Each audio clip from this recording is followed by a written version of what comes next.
a day like today, I mean, it's not a day for sort of sound bites, really. We can leave those at home, but I feel the hand of history upon our shoulder. Well, I've got news for you. Enough of talking. It is time now to do. Hi, Bob. Morning, all. Good morning. Having great fun here.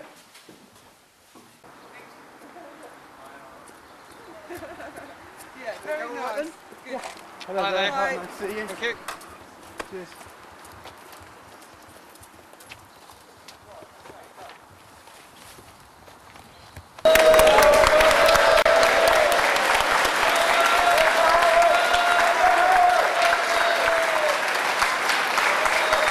I will serve you to the very best of my ability, because I want to do all I can to give back to this country just a tiny fraction of what this country has given to me.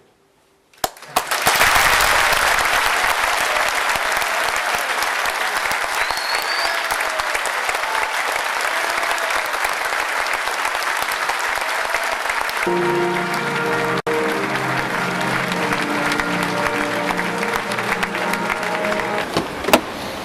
Right. Good morning, all. Thank you. Thank you. Good morning. Hello, Michael. How are you? I've got some.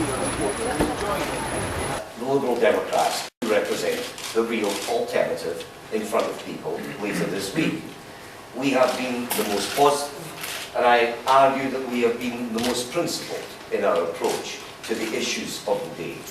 We've set out our values, and we believe those values reflect the instinctive mindset and values of the British people.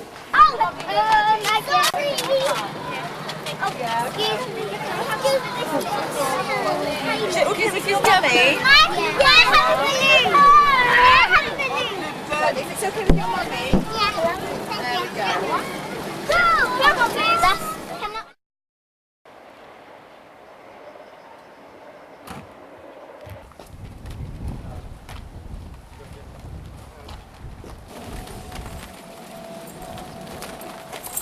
Morning.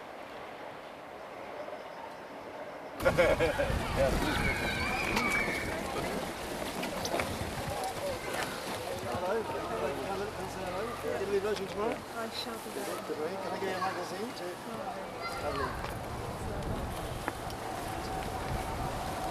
too? Why is it that television advertising isn't allowed in British elections? Because it by would give individuals? because it would give an unfair advantage to the party that had the most money. I mean, I know that sounds almost naive to a United States audience, where you're used to the idea that money buys buys power, but it's a very bad principle. We do try and insulate politics from the most potent media weapon, which is television, because television is so influential that really the person who can buy more airtime is going to have a huge advantage. You're in the you vote in the Shaftesbury Centre on Austin Road. Oh, Aston Road last year, maybe we thought that. Yeah. So another two people looking for last night, and I say, I wanted to look for. Yeah, so Aston Road is better. Yeah, it's near to me. Yeah, okay. All right, thank you. Nice to see you. Thanks for the support. At the end of the day, it's the party that gets elected that affects 99% of decisions, not the individual. And if you're really against the war, I guess you'd vote for a party that was opposed to the war. But I think it's completely nonsense, really, to vote on the basis of the war in this election, because it's not a referendum on the war. If it was, I'm sure we'd lose it, but it's actually an election about who runs the country for the next 5 years. So it's going to affect how much we spend on the health service, how much we spend on schools, what the fares are on the buses, how many police there are in your neighbourhood. It won't make any difference to Iraq. We want him to win! you're out here and you're obviously a real person, so is there also people that are going to vote just for you, or what kind of mix is there? Yeah, I mean, it's much more vote for the party than it is in the States, but it's not entirely. I mean, people do take into account who the individuals are. Put it this way, people will vote for the party, they'll support the party, but whether they actually go to vote often depends on whether they met the candidate, whether somebody's knocked on their door, whether they're happy with this or that the candidate's done. Well, I met one woman the other day who told me that she was going to vote Conservative for Martin Linton. And I said, well, actually, Martin Linton's the Labour candidate. And then she said, oh, well, Labour, Martin Linton. So she was clearly somebody who's voting for the candidate rather than the...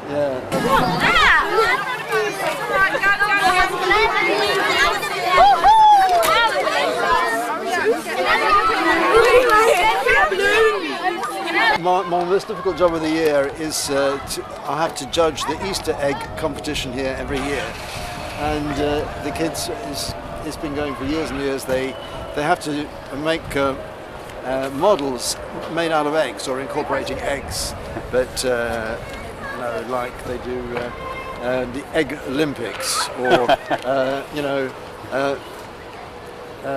Eggy Schumacher, you know, it's a racing car or whatever it is, and they have some brilliant ideas, and I have to come and judge which is the best in each class. It's very hard. How's the store doing? Very good. Hello, sir. It's a good busy spot, isn't it? Yes, yeah. you'll be supporting us on Thursday. Thursday? Next Thursday. A week today. Election. Week today. Oh. Okay. Nice to meet you. Thank you. Thanks a lot.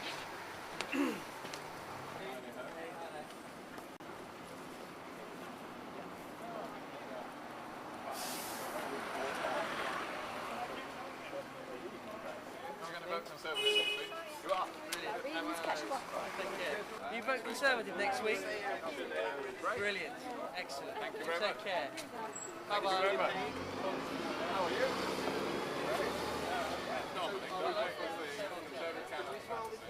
Okay, can you stand next to William and give him a little bit of a hug?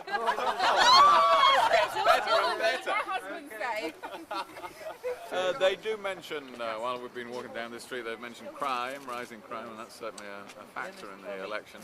And of course they mention just disillusionment with the government. You know, there's quite a bit of, yeah, we want to vote to get Blair out. And in this constituency, of course, as in most of the country, that means they vote for the Conservative candidate.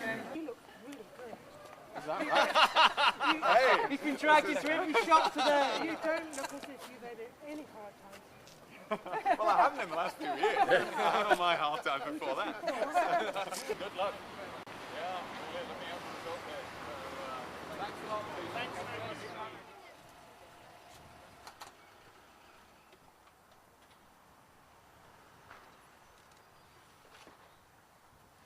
Do you need a few, Rob? Do you need more leaflets? Robert? Do you need more leaflets?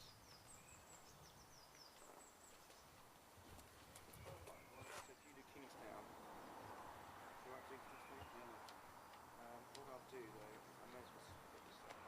That's double deliver.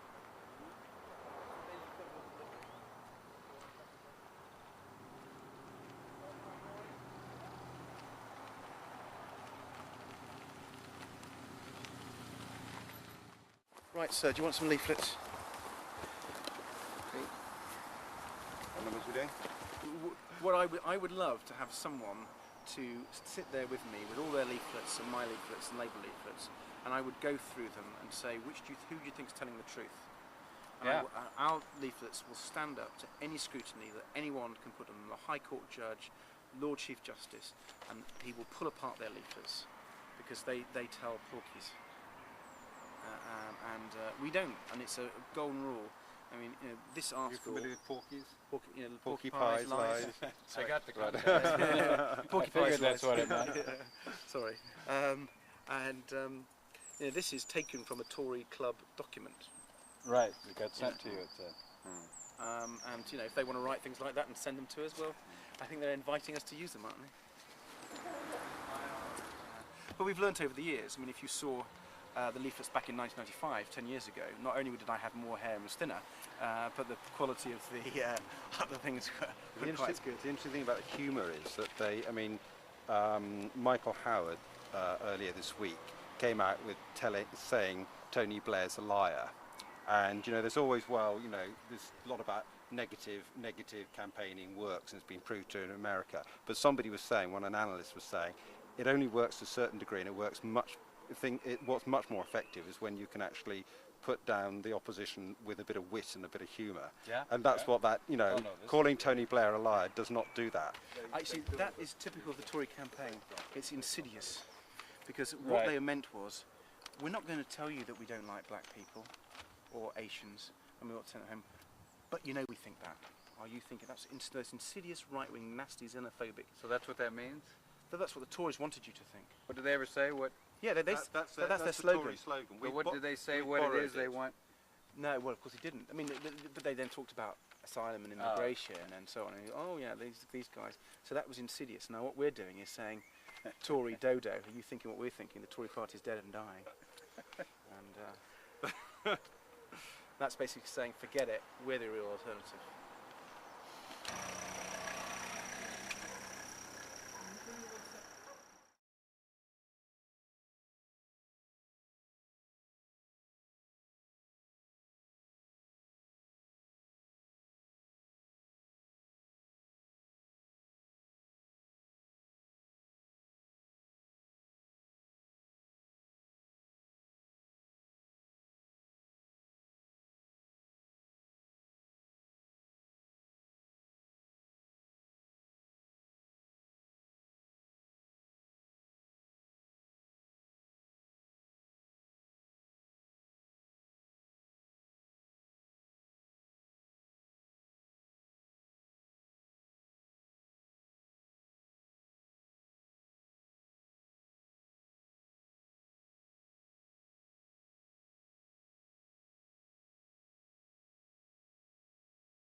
It's just crass, campaigning, and it puts people off. They say, whatever they think of Tony Blair, they don't want to see leading politicians calling each other liars, They're not allowed to do it in the House of Commons, so they shouldn't be allowed to do it, that's what people feel. I think they're right.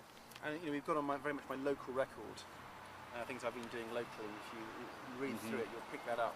Local work, as well as linking with the Liberal Democrat national policies. We tie the local national closely together. Which, you can see this probably in all political leaflets, but if you look at some of my opponents' leaflets, at least here, they're not very effective because they... Kevin Davis always looks like Billy No Mates because he's always standing there on his own, different parts of, there's never anybody with him, And the only person they have got with him is somebody called Margaret from Tolworth. They've got this thing saying, leading Lib Dem switches to the Tories. And everybody looked at us and thought, who is this person? And she said she was a founder member of Ed's campaign team. Well, we worked out who she was, and she was somebody who appeared in 1997, came along to the celebration party after the victory, having done almost nothing, was thoroughly embarrassing, and had this song that she sang about Edward. Everybody was kind of cringing, thinking, who is this person? Was around, stuffed leaflets about 3 times, and then hasn't been seen since 1998, and suddenly appears as a leading Lib Dem who's defected to the Tories. She's never stood for council for us, never been elected position, never stood in the association or any of our internal committees. She's never been on the campaign. Her membership of the party lapsed, I think, in 1998, and the Tories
mine. You're in trouble now.